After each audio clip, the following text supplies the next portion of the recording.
In this video, the influence of Arabic on the Spanish language, a linguistic legacy that shapes how millions speak and connect across the Spanish-speaking world.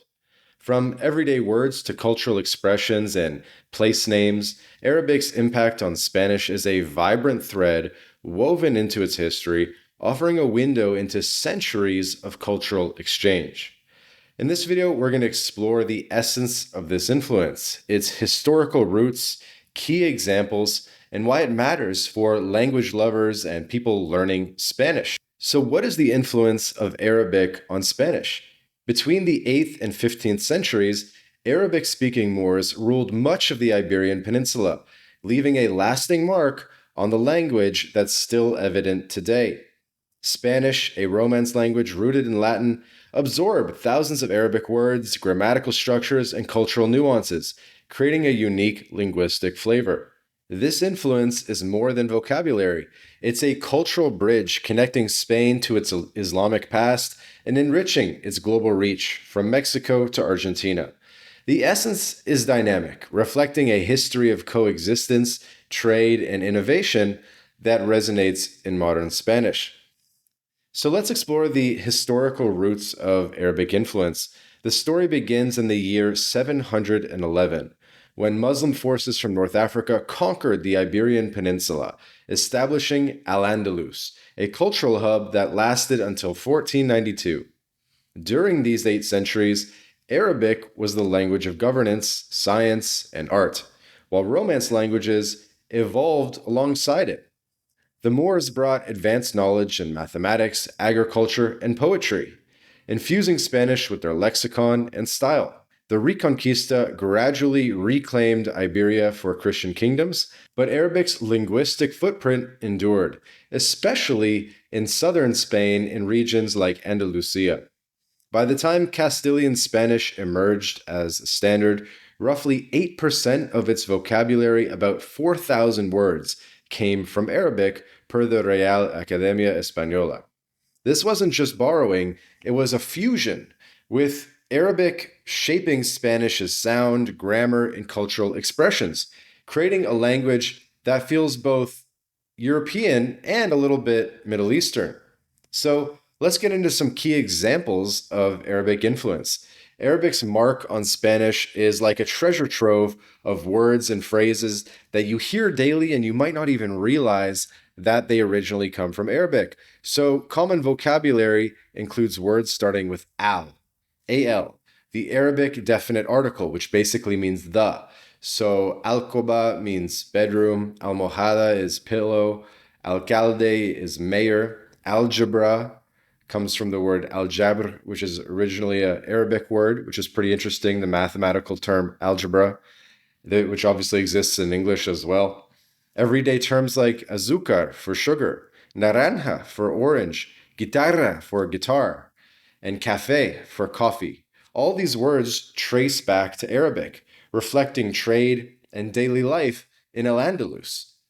The Arabs brought a lot of new fruits and vegetables to Spain and to Europe for the first time, and a lot of those names of fruits and vegetables have endured from the original Arabic name. Zanahoria comes to mind for carrot as well. Place names are another big one.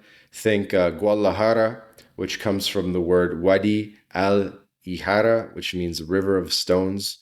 Or in the south, you have Almeria, which comes from al-Miraya, which means watchtower. Even expressions like ojalá, which means hopefully, comes from inshallah, meaning God willing, carrying Arabic's poetic flair. Grammar saw shifts too, most interestingly. Arabic's use of suffixes and word patterns influenced Spanish's flexibility, like in diminutivos, like how you can say perrito for like a little dog, for example. That's a diminutivo. Amiguito is like my little friend, right? So apparently that idea of diminutivos came from Arabic as well. Pronunciation, with the rolled R and the guttural sounds in some dialects, echoes Arabic phonetics, according to some linguists. So all these examples make Spanish feel very layered, like a conversation between past and present, And the influence isn't just in vocabulary, although that's where it's probably most pronounced, but it's also in pronunciation. It's also in the names of places. It's also in even the grammar, which you think would be hard to change. So lots of stuff out there. So let me hit you with some low-hanging fruit, some easy to spot Arabic influences. For language learners or travelers, spotting the Arabic influence is like finding hidden gems in Spanish. So start with food, words like arroz for rice, or aceite for oil, and azafran for saffron are staples in markets from Madrid to Buenos Aires. Architecture terms like alcázar, which means fortress, or azulejo, which is a tile, a Spanish tile. These terms pop up when exploring Spain, and especially when you explore Spain's Moorish sites and castles, or even Latin American colonial towns. Everyday greetings like ojalá are a quick win, instantly recognizable as Arabic derived. Also, numbers and scientific terms like cifra, which means number, which comes from cifr in Arabic, or química, the word for chemistry, which comes from alquimia. So that's the low-hanging fruit, stuff that could show up in textbooks and conversations, stuff you'll notice.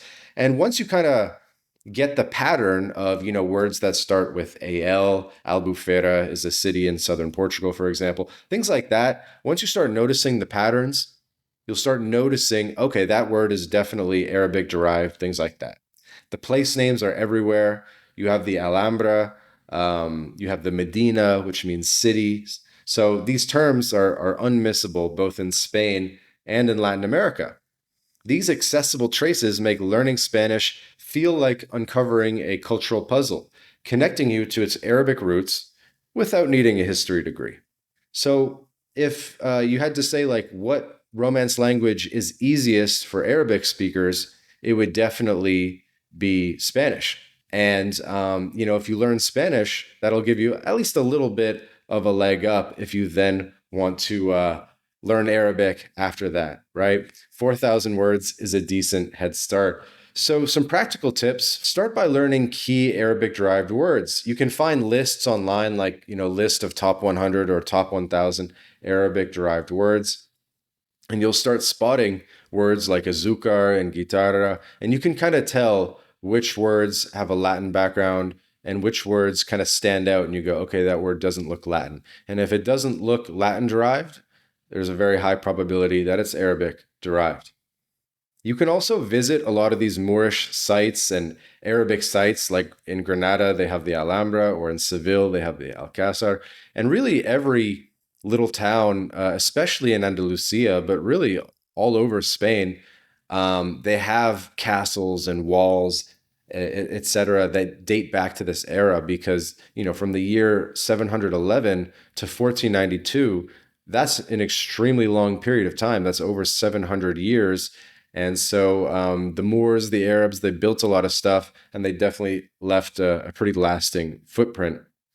So hopefully you found this kind of interesting. This is something, me, I'm a language nerd. I enjoy learning about languages. I enjoy the sort of intellectual side and kind of how it fits into the, geopolitical picture and kind of how everything, the meeting of multiple cultures. So for me, it was more about the meeting of English and Spanish culture originally, right? In Mexico and in Latin America. And now learning about Spanish culture has actually become a little bit of a bridge to learning at least a little bit about Arabic culture and the history of the Mediterranean and of Islam. So if you're interested in learning Spanish, we have a book, My Latin Life. We just launched a book. It's a bestseller on Amazon. It's called Learn Spanish for Adult Beginners. I'm telling you, it's more than a book. There's a course attached to it. There's exercises. It's a very comprehensive book. It's the best Learn Spanish book on the market, in my opinion. And you can pick it up on Amazon in paperback, in Kindle, and in audiobook on Audible as well. So there's a link in the description to our Learn Spanish book.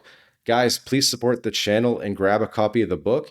And if you send me an email or send me a message and say, hey, I bought a copy of the book, would love to hear from you personally as well.